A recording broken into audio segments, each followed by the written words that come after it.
اقرأ كتاب الله ترق جنانه وتنل عظيم الأجر والغفران. Ya, seperti zaman now ini juga ya. Ada tanda-tanda, wah, jenggot Wahabi, celana cingkrang Wahabi. Wahabi, apa itu Wahabi dia nggak tahu.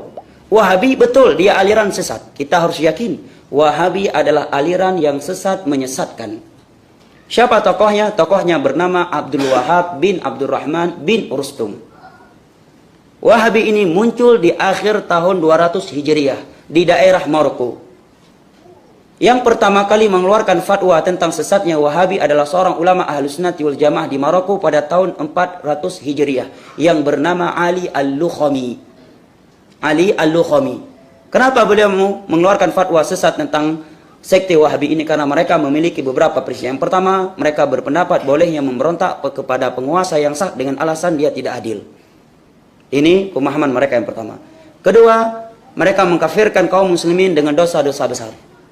Kemudian mereka meyakini bahwa sifat-sifat Allah itu menyerupai sifat makhluk.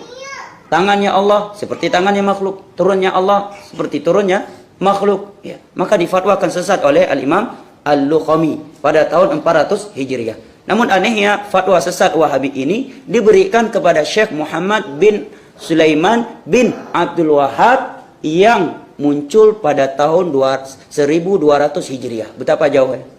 Keluar fatwa Wahabi dari tahun berapa? 400 Hijriah. Syekh Muhammad bin Abdul Wahab muncul pada tahun 1200 abad ke-12. Berapa abad antara beliau dengan keluar fatwa yang tadi? 8 abad. Sangat jauh, ya. Baik. Nah, sekarang apakah Syekh Muhammad bin Abdul Wahab sesat ataukah tidak? Karya beliau banyak, buktikan di mana letak kesesatannya. Dan tentunya setiap vonis itu akan ada pertanggungjawaban di hari kiamat kelak. Nah, kalau jenggot dikatakan Wahabi, celana cingkrang tanda Wahabi. Kalau demikian berarti Nabi kita juga Wahabi.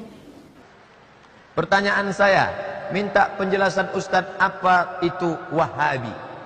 Pengikut Muhammad bin Abdul Wahab.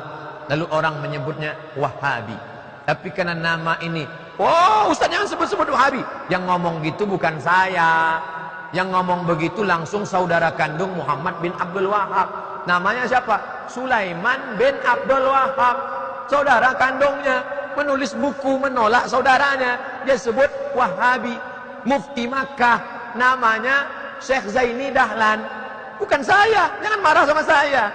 Syekh Zaini Dahlan menulis buku Fitnatul Wahhabiyah. Dia sebut. Tapi karena nama ini sudah terjelek, jelek, maka dirubah casing, signalnya sama, disebut dengan Salafi. Salaf 3 abad pertama. Khairul qurun qarni, sebaik-baik abad-abadku. Tsummal ladzina yalunahum, seabad sesudah itu. Tsummal ladzina yalunahum, seabad sesudah itu. Ini dengan salafus saleh. Kita ini semuanya salaf, pengikut salaf. 3 abad pertama dulu salaf, abad keempat, abad kelima sampai sekarang abad 15 namanya khalaf. Nah, jadi kalau mengaku-ngaku salaf, bertindaklah dengan akhlak salaf, menghormati orang salaf. Kalau ada yang tak cocok, ya dialog, jangan hujat-menghujat, menghormati orang. Nata'awan fi mattafaqna, mari kita bekerja sama pada yang kita sepakati. Wa nata'awan nata'adzar fi makhtalafna. Kalau kita berbeda pendapat, ya kita berlapang dada. Jangan gara-gara berbeda kunut lalu membid'ahkan orang. Kunutnya pagi ya bid'ah. Imam Syafi'i berkunut sampai mati. Baca kitab Al-Um. Imam Syafi'i berkata, siapa yang lupa baca kunut subuh, dia sujud sahwi. Dalam Al-Um. Tapi Imam Hambali yang tak berkunut tidak menyalahkan Imam Syafi'i. Datang orang bertanya ke Imam Hambali, hai Hambali, ya, kamu kalau sholat subuh pakai kunut apa tidak? Tidak. Hambali tak pakai kunut. Bagaimana kalau saya ikut kamu? Mantap. Bagaimana kalau imam saya Syafi'i? Apa kata Imam Hambali?